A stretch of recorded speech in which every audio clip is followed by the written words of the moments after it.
I'd like to introduce Kay Crossley, who is one of this year's honoured members of the APA. Kay, could you tell me a little bit about your career? When did you start doing physio and why did you get into it?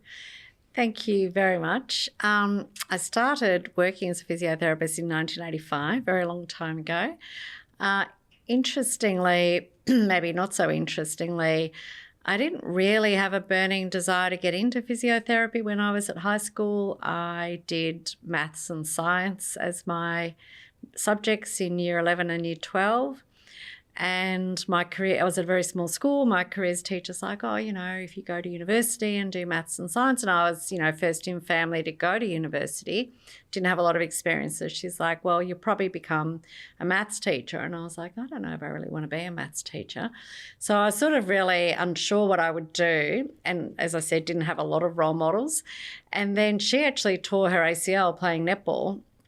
And she came in on crutches and she's like, actually, I think you should be a physiotherapist. I'm like, oh, that sounds good, which is sort of odd these days because a lot of people are desperately trying to become physiotherapists, and I really appreciate and respect that as well, and sort of feel a little bit guilty that I sort of fell into it in a way. But I will say that I loved every minute of being a physio, and I'm not quite sure what I would have done had I gone and done a maths degree. I do say to myself, maybe I could have been the next Steve Jobs and made a lot more money. But I did love every minute of being a physio, even though it wasn't really my personal burning desire to do so.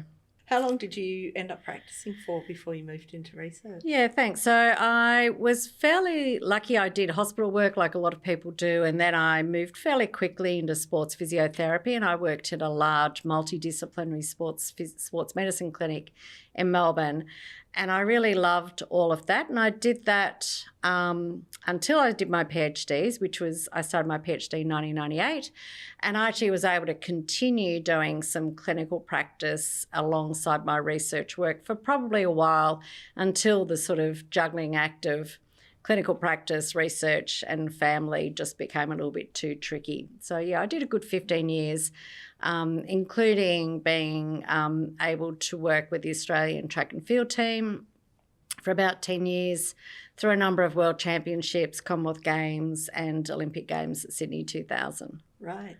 That must have been fun. It was amazing. What was the driving question that got you into research? Yeah, I think like a lot of people, the whole way through, there's, I suppose, two sort of driving forces. One is that you're always sort of questioning what you're doing and how you're doing it, and are you getting the best outcomes for your patients or your athletes? And so you're always like, could I do better? Could I do better? So starting to read papers and remembering that back then you had to go into the library to get the journals and photocopy them in the library and bring them home to read them. There weren't open access like we can get them now. And just really started to have more questions than we knew the answer to. So that was part of it. And part of it at Olympic Park Sports Medicine, which is where I worked, and I did work with Peter Bruckner and Karim Khan, who did end up writing clinical sports medicine for those in the sports physiotherapy field. There was actually a really strong culture of trying to be active in research. So even things like, collecting data on the types of patients that we were seeing at the clinic, really trying to do sort of clinically relevant research even within a clinical setting before anyone actually moved into the research setting. Okay. What would you say some of the highlights have been in your career? Yeah, I mean, clinically for me, obviously Sydney 2000, I travelled with the Australian track and field team. I actually left Australia in April of that year.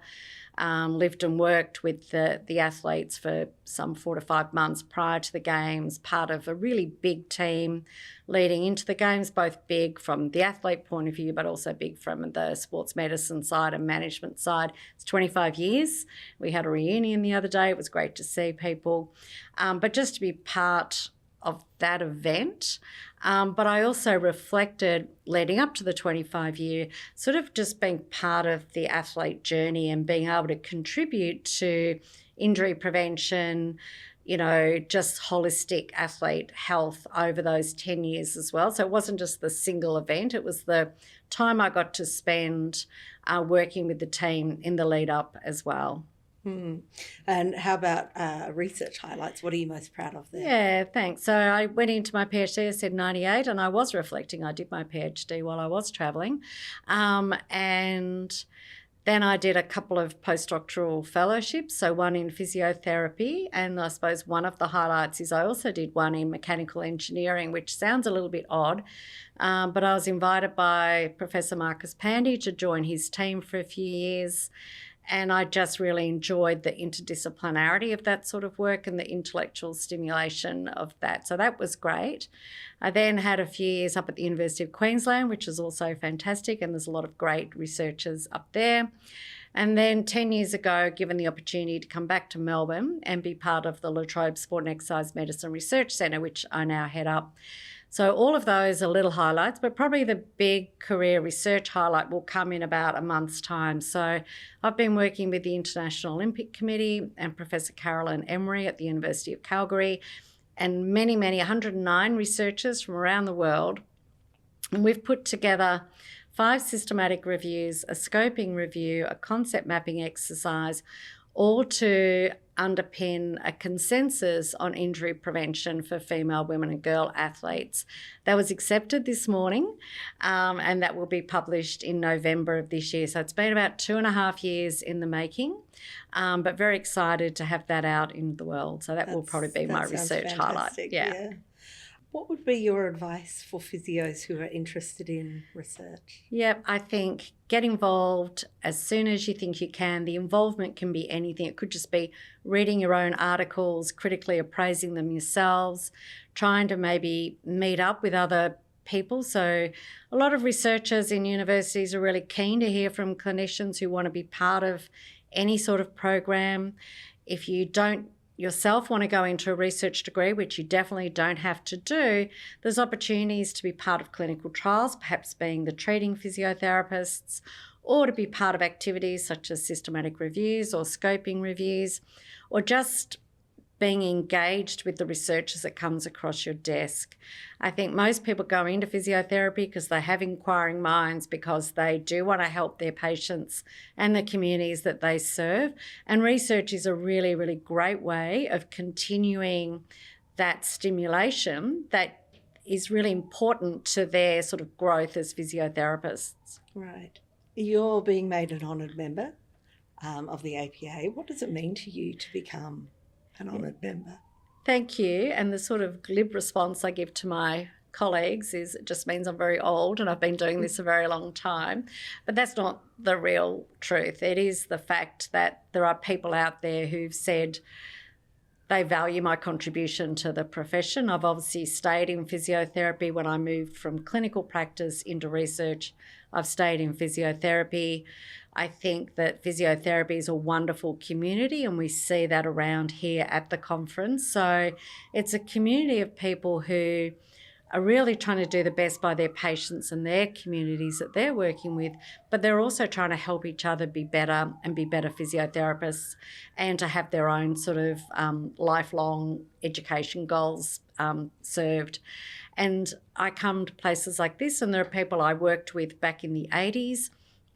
Some of them actually worked with me when I was in clinic, when they were physio students, and now they've really got powerful positions within different organisations. So some of them I've mentored. Some of the people here are those who mentored me as well.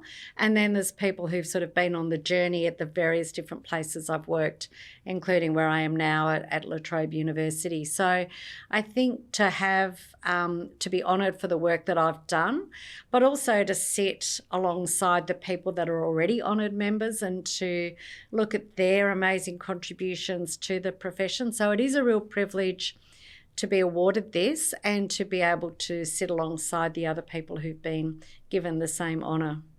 Well, thanks very much, Kay, and congratulations on your award. Thank you very much. Okay.